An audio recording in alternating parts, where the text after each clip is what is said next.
마태복음 5장의 말씀은 우리에게 참으로 많은 것을 생각하게 하는 말씀 중에 하나입니다. 예수님이 이 본장을 통해 어떻게 하면 천국을 소유할 수 있는지, 또 어떻게 하면 긍휼히 여김을 받을 수 있는지, 그리고 또 어떻게 하면 하나님을 보며 하나님의 아들이라고 일컬음을 받을 수 있는 것인지 등등 그리스도인들이 진정으로 바라고 소망하는 것에 대한 길을 제시하여 주시고 있습니다.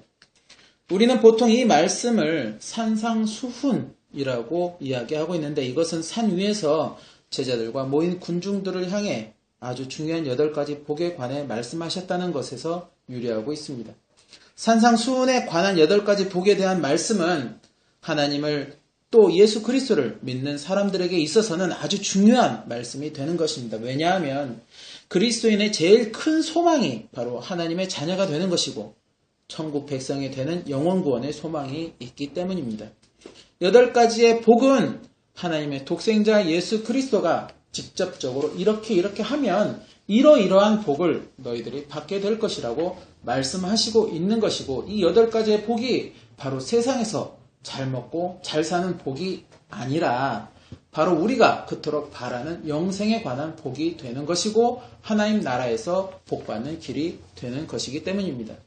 그리고 마태복음 5장의 전체적인 말씀의 공통점, 아니 성경 전체에 공통적인 사항이 하나 있다면 바로 그것은 아는 것에서 그치는 것이 아니라 바로 삶에서, 행동에서 나타나야 한다는 것입니다. 즉 아는 지식으로만 성경이 머무는 것이 아니라 실천이 반드시 뒤따라야 한다는 것이고, 그 실천은 그저 잠깐의 한 번의 실천으로 끝나는 것이 아니라 이 세상에서의 나의 생명이 다하는 그날까지 끝까지 지속되어야 하는 실천이 되는 것이라는 것입니다. 산상수훈에 관해서는 다음 시간에 따로 말씀을 나누기로 하고, 오늘은 17절의 말씀을 중점으로 나누고자 합니다. 저는 이 말씀을 두고 한동안 참 많은 생각을 하고 묵상도 하였습니다. 17절에는 분명 예수님이 이 땅에 오신 것은 율법이나 선지자를 폐하러 온 것이 아니고 완전하게 하려 오셨다고 말씀하셨고, 그리고 그 뒤 이어진 말씀들에는 하나님이 세우신 율법을 더욱더 철두철미하게 지켜야 천국의 백성이 될 것이라고 말씀하고 있다는 것입니다. 그런데 문제는 당시 제사장들, 또 그리고 율법자들, 유대교의 정통을 계승한다고 하는 바리새인들은 예수님을 배척하였고, 그 배척했던 큰 이유 중에 하나가 예수님 스스로가 자신을 하나님의 아들이라고 하였다는 것이고, 그런 하나님의 아들이라는 사람이 바로 자신들이 철두철미하게 지키는 그 하나님의 율법을 지키지 아니하였다라는 것입니다. 안식일은 거룩한 날이어서 그 어떠한 일도 금지되어 있음에도 예수님은 그날의 병자를 고쳐주셨으며, 금식해야 하는 기간임에도 불구하고 제자들은 음식을 먹었다는 것, 그리고 죄인들과 함께 자리하지 못함에도 예수님은 많은 세리와 죄인들과 함께 음식을 나누었다는 것 등등, 그들이 신봉하고 그들이 철두철미하게 지키는 율법을 바로 예수님과 제자들은 어겼다는 것입니다. 그러면서도 자신이 하나님의 아들이요 세상을 구원하러 온 메시아라고 이야기하고 있으니 그들은 그것을 받아들일 수도 없고, 오히려 많은 이적과 기사를 통해 많은 사람들이 예수님을 따르게 되고, 또 예수님의 말씀하시는 것들을 사람들이 듣게 되며 그것을 진리로 여기게 되니 그들은 예수님을 더 이상 용납할 수가 없게 된 것입니다.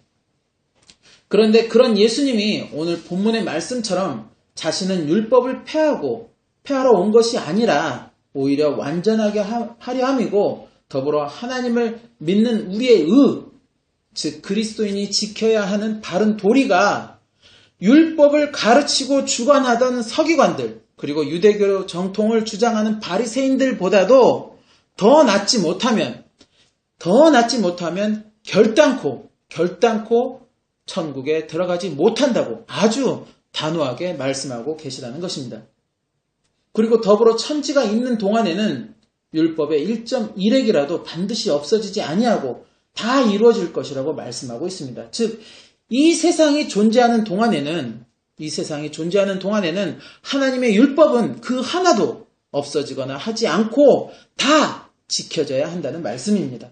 그리고 누구든지 이 하나님의 율법 중 아주 작은 것이라도 버리거나 또 그렇게 해도 좋다고 가르치게 되면 그는 천국에서 극히 작다 일컬음을 받게 될 것이고, 반대로 작은 것이라도 지키고 또 그렇게 지켜야 한다고 가르치는 자는 천국에서 크다 일컬음을 받을 것이라고 말씀하고 있습니다. 이 말씀이 그리스도인들에게는 어찌 보면 큰 번민에 빠져들게 하는 말씀이 될 수도 있습니다. 구약의 하나님은 신명기, 레위기, 민수기를 통해서 십계명을 비롯해 이스라엘 백성들이 지켜 살아가야 할 법도를 많이 말씀하셨습니다. 제사는 어떻게 드려야 할 것이며 또 예물은 어떻게 드려야 하고 먹는 것은 어떤 것은 먹고 어떤 것은 먹지 말아야 하는 것인지, 또 사람 간에 어떤 분쟁들이나 싸움이 발생하였을 때는 어떻게 처리를 하고 사람으로서 행하지 말아야 할 일들을 행했을 때는 어떠한 벌로 다스려야 하는지 등등 참 많은 것들을 하나님은 모세를 통해 이스라엘 백성들에게 지시하셨고, 모세는 그것을 모두 기록으로 남겨서 하나님이 정하신 율법으로 만들었다는 것입니다. 그래서 정통 유대교인들은 모세가 기록한 이 하나님의 율법을 아주 중요시하게 여기며 그것을 지키고자 노력하는 삶을 살아가고 있습니다. 그래서 그들은 지금도 먹는 것도 아무거나 먹지 않기에 비행기나 장거리 여행 중에도 기내 등에서 제공하는 음식을 그들은 먹지 않고 따로 자신들만의 음식을 가지고 다니면서 그것을 먹고, 맥도날드 햄버거도 그들이 이용하는 맥도날드 햄버거가 따로 있듯이 맥도날드 매장이 따로 있다는 것도 우리가 이곳에 와서 알게 된 사실입니다. 그렇게 그들은 지금도 철저하게 철두철미하게 율법을 지키려고 하고 있고 또 그렇게 노력하면서 살고 있다는 것입니다. 그렇다면 지금 우리의 모습은 어떠한가 하는 것입니다. 하나님이 정하신 기한에 금식하는 것도, 또 하나님이 정하신 그 기한에 모여서 예배를 드리는 것도, 예물을 드리는 것도, 또 먹는 부분도 많은 것들이 변하고 폐해지고 지켜지지 못하고 있습니다. 단지 부활절, 추수감사절, 성탄절 등등 크게 기념되는 날에 모여 그날을 기념하고 예물도 짐승이 아닌 물질로 대신하게 되었고, 먹는 음식도 하나님이 금하셨던 음식도 우리는 즐겨 먹으며 살고 있습니다. 저부터도 솔직히 소고기보다는 돼지고기를 더 좋아하고, 생선도 비늘이 있던 없던 특별히 가리지 않고 잘 먹고, 특별히 지금 이곳에 와서는 날짜의 개념이 많이 없어져서인지 성경에서 말씀하고 있는 또 기념해야 되는 그런 날도 제대로 잘 지켜지지 못하고 그렇게 살고 있다는 것입니다. 그러면 우리는 이렇게 매일 모여서 예배를 드리고 기도를 드리고 주님의 덕을 선전하고 살겠다고, 또 말씀에 순종하며 살겠다고 노력하며 살고는 있지만 결국에는 모두가 허사인가, 아무 쓸데기 없는 것인가 하는 것입니다. 그런 의문이 든다는 것입니다. 그저 하나님이 이스라엘 백성에게 지시한 그 율법은 구시대적인 것이고 현대 사회에서는 맞지 않는 것이라고 그렇게 가볍게 여기고 말아야 하는 문제인 것인지, 또 이스라엘 백성에게 지시하신 율법이지 우리와는 아무 상관이 없는 것이라고 그렇게 치부하고 말아야 하는 것인지, 분명 예수님은 1.1핵이라도 없어지지 않아야 하고 작은 것 하나라도 버리지 말아야 할 것이라고 말씀하였는데, 그렇게 가벼이 여기고 치부한다면 자신의 편의대로 또 인본주의적인 생각과 판단으로 성경의 말씀을 해석해 버리는 것은 아닌 것인지 참으로 많은 고민에 빠지게 된다는 것입니다. 그렇다면 이제라도 구약의 율법을 그러면 하나하나 점검하면서 구약에서 정해놓은 하나님의 율법대로 기념해야 하는 날에 기념하고 또 금식해야 되는 날에 금식하며, 또 먹으라는 것은 정하신 음식만 우리가 섭취하고 먹지 말라는 것은 버리고 그렇게 해야 하는 것일까? 그렇다면 제사에 드려야 되는 예물, 또 짐승의 피, 이런 것들은 또 어떻게 해야 되는 것인가? 이건 이거대로 또 지금 상황에서 우리가 어떻게 감당하지 못하는 부분들이 분명 있다는 것입니다. 자, 그렇다면 예수님의 저 말씀은 진정으로 무엇을 말씀하고 있는 것일까요? 선지자나 율법을 폐하러 온 것이 아니라 완전하게 하려 함이다. 많은 목사님들이 선지자가 완전하게 되었다는 것은 구약의 선지자들, 즉 이사야나 다니엘, 에스겔 등의 선지자들이 예언하였던 메시아에 관한 사항을 예수님이 오심으로 완전하게 이루어졌다고 말씀하고 있습니다. 그리고 율법의 완성은 어떠한 형식적이고 단순 의무적으로 변질된 이러한 율법을 지키는 것들을 모두 다 타파하고 결국 주님께서 세상에 보여주신 그 사랑을 우리도 전하며 살아야 하는 것으로 완성할 수 있다고 말씀들을 하고 있습니다. 그런데 여기서 우리가 한 가지 알아야 하는 것이 하나 있습니다. 오늘 본문 이후부터 마태복음 7장 끝까지의 말씀은 예수님이 모인 제자들과 군중들에게 이렇게 하라고 또 그렇게 해야 한다고 말씀하고 있는 내용들입니다.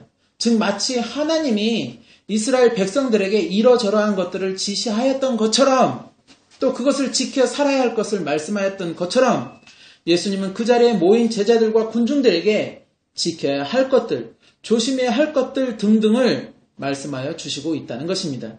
이것은 마치 율법을 완전하게 하려 함이라. 너희 의가 서기관과 바리새인보다 나아야 한다. 율법의 작은 것 하나라도 버리거나 또 그렇게 가르쳐서는 안 된다. 라고 말씀하신 것에 대한 구체적인 실천의 방안을 말씀하여 주시고 있다는 것입니다. 즉 어떻게 하면 어떻게 너네들이 행동하고 어떻게 살면 율법을 완전하게 할 수 있는 것인지, 즉 어떻게 하면 어떻게 살면 우리가 하나님의 율법을 완전하게 지키며 살 수 있게 되는 것인지, 또 어떻게 하면 우리가 지켜야 하는 그런 바른 도리를 당시 서기관과 바리새인보다 더 잘 지키면서 살 수 있게 되는 것인지, 그리고 어떻게 하면 율법의 작은 것 하나라도 놓치지 않고 그렇게 살 수 있게 되는 것인지에 관하여 가르쳐 주시고 있다는 것입니다. 이 세부적인 부분에 대해서는 다음 주부터 하나하나 말씀을 나눠보고자 하고, 오늘은 이 말씀의 전체적인 면에서 우리가 깨달아야 하는 것은 과연 무엇인가 하는 것을 말씀하고자 하는 것입니다. 말씀의 전체적인 면을 살펴보게 되면 행동으로 나타나는 것만으로 심판이 행해지는 것이 아니라 마음으로 행해지는 것도 심판의 대상이 된다는 것을 말씀하고 있습니다. 즉 행동으로 형제를 살인하는 그 행동만 심판을 받게 되는 것이 아니라 형제에 대한 원망, 형제에 대한 미움, 형제를 향한 저주 등의 그 마음을 가졌다는 것만으로도 심판의 대상이 된다는 것을 예수님은 진히 말씀하고 계시는 것입니다. 즉 예수님은 어떠한 눈에 보이는 행동으로 나타나야지만 죄를 범하는 것이 아니라 그것은 당연히 죄에 속한 것이고, 행동으로 나타나지 않았어도, 눈에 보이게 행동으로 나타나지 않았어도 이미 그 마음에 그러한 것을 품고 있었다면 그것은 죄가 되고 심판의 대상이 된다고 말씀하고 계시는 것입니다. 어찌 보면 구약의 하나님이 정하신 율법보다도 더 엄격한 잣대를 우리에게 제시하고 계시는 것입니다. 자, 그렇다면 예수님은 우리에게, 예수님을 믿는다는 그리스도인들에게 과연 무엇을 요구하고 계시는 것일까요? 그것을 알기 전에 먼저 세상에서의 법, 규칙, 어떤 규범 같은 것들은 왜 세우게 되는 것일까요? 우리가 사는 이 세상은 5만 가지의 법이 존재하고 있습니다. 가정에서는 가정에서 지켜야 되는 어떤 규칙이 있고, 또 학교에서 지켜야 되는 규칙이 있으며, 또 사회에서, 또 회사에서, 어떤 단체에서, 또 그리고 나라에서 또 지켜야 되는 수많은 법들이 있고, 우리는 그것을 어기게 되면 범법자가 되고 그것에 따른 응당한 제재도 받게 됩니다. 왜 우리의 삶에 있어서 우리를 어떻게 보면 올가매는 듯한 이러한 규칙이 있어야 하고 법칙이 있어야 하는 것일까요? 우리가 배우기로는 그러한 규칙을 통해 또 법칙을 통해 어떤 합리적이고 효율적인 단체 또는 나라의 운영을 모색하게 되는 것이고, 또 개인적으로는 그 규칙이나 법칙을 통해 자신이 누려야 하는 이익과 어떤 유익과 그런 안전을 보장받는 것이라고 배웠습니다.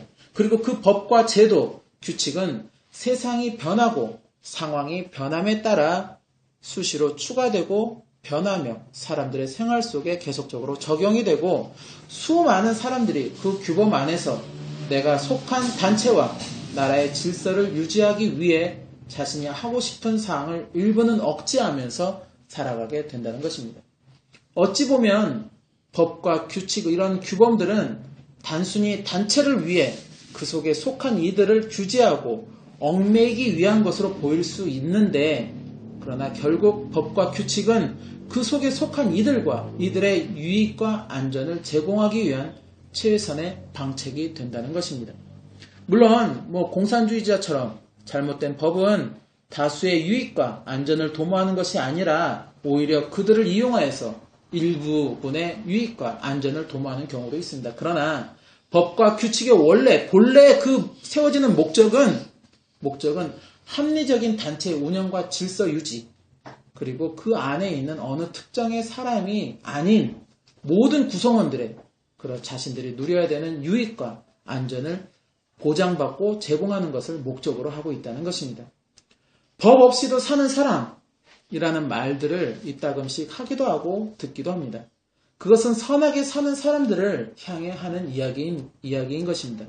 선하게 산다는 것은 타인에게 전혀 해를 끼치지 않고 정직하고 성실하게 자신의 삶을 살아간다는 것을 의미합니다. 즉 자신의 삶에 정직함과 성실함을 가지고 타인에게 해를 주지 않는 사람에게는 법이 필요치가 않다라는 의유적인 말인 것입니다. 반대로 정직하지도 못하고 타인에게 해를 끼치는 사람은 어떤 일련의 규칙의 제재 또 법의 제재가 필요하다는 것입니다. 그래서 정직하고 선하게 살려고 하는 사람을 보호하기 위해서 만든 것이 바로 법이라고 이야기하시는 분들도 있다는 것입니다. 마찬가지로 하나님의 율법은 하나님이 이스라엘 백성에게 내리신 그 율법은 하나님의 마음에 합한 삶을 살아가는 사람에게는 그 율법이 필요성이 그에게는 존재하지 않게 되는 것입니다. 하나님이 이스라엘 백성들에게 율법을 만들어 준 것은 그 율법으로 이스라엘 백성들을 억압하고 얽매이고자 하는 것이 아니라 오히려 그 율법을 통해 하나님의 마음에 합한 인생들이 될 수 있는 어떤 지침서 같은 것이었습니다. 그런데 사람들은 이 지침서대로 행하지 아니하였고 그래서 율법이 그들에게 올무가 되고 그들에게 재앙이 되었던 것입니다. 그리고 그러한 올무와 재앙을 모면하기 위해 형식적으로나마 율법을 지키려고 애를 썼고 그들의 그러한 모습에 하나님은 말라기 1장에서 구약 끝장인 말라기 1장에서 성전문을 닫을 자가 있었으면 좋겠다고 탄식하셨고 그리고 이들의 이러한 모습을 형식적으로 지켜주는 율법의 이러한 모습을 기뻐하시지도 않으셨으며 이들이 드리는 예물도 받지 않겠다고 아주 단호하게 말씀하셨습니다. 그리고 예수님은 오늘 본문 말씀 후반부터 7장까지 마음까지도 죄를 범해서는 안 되는 것을 또한 말씀하고 계십니다. 에녹은 하나님과 300년을 동행하여서 그가 죽지 않고 들림을 받았다고 성경은 말씀하고 있습니다. 에녹은 하나님이 이스라엘 백성들에게 율법을 내리기 전에 이미 그 전의 사람이었고 그리고 아브라함, 이삭, 야곱도 모두 마찬가지 하나님이 이스라엘 백성들에게 율법을 내리기 전에 사람들이 것입니다. 결국에 하나님의 율법을 조목조목 다 따지며 지켜야 구원의 대상이 되고 아니 되고가 아니라 내가 과연 하나님께 어떠한 사람이 되어야 하고 어떠한 인생을 살아가야 하는지에 따라서 그 구원의 소망이 이루어지게 된다는 것입니다. 무엇을 먹고 아니 먹고가 중요한 것이 아니라 또 무엇을 행하고 아니 행하고가 중요한 것이 아니라 그것을 먹고 행함으로 인해서 하나님과 나의 관계 속에서 어떤 아주 사소한 것, 작은 껄끄러움이라도 존재하게 된다면 이미 나는 그것을 먹고 행함으로 잘못됨을 범한 것이 되는 것이고 또 그러한 마음을 가졌다는 것 그 자체만으로도 예수님의 말씀에 의거하면 나는 죄를 범한 것이 되는 것입니다. 예수님에 대한 나의 마음은 변함이 없어 항상 기도하고 예배드리고 구원을 소망하고 있는데 뭘 그래서 이 정도 행위나 마음은 예수님도 눈 감아 주시겠지. 뭐 이 정도면 어때? 하는 그 마음조차도 예수님의 말씀에 의거하면 죄라는 것입니다. 이것은 교만의 죄에 속하는 것입니다. 그렇게 죄를 짓고 회개하고 다시는 안 하면 그나마도 다행인데 저부터도 어리석어서 또 같은 죄를 범하게 되고 그것을 말씀으로 정당화시키고는 회개도 안 한다는 것입니다.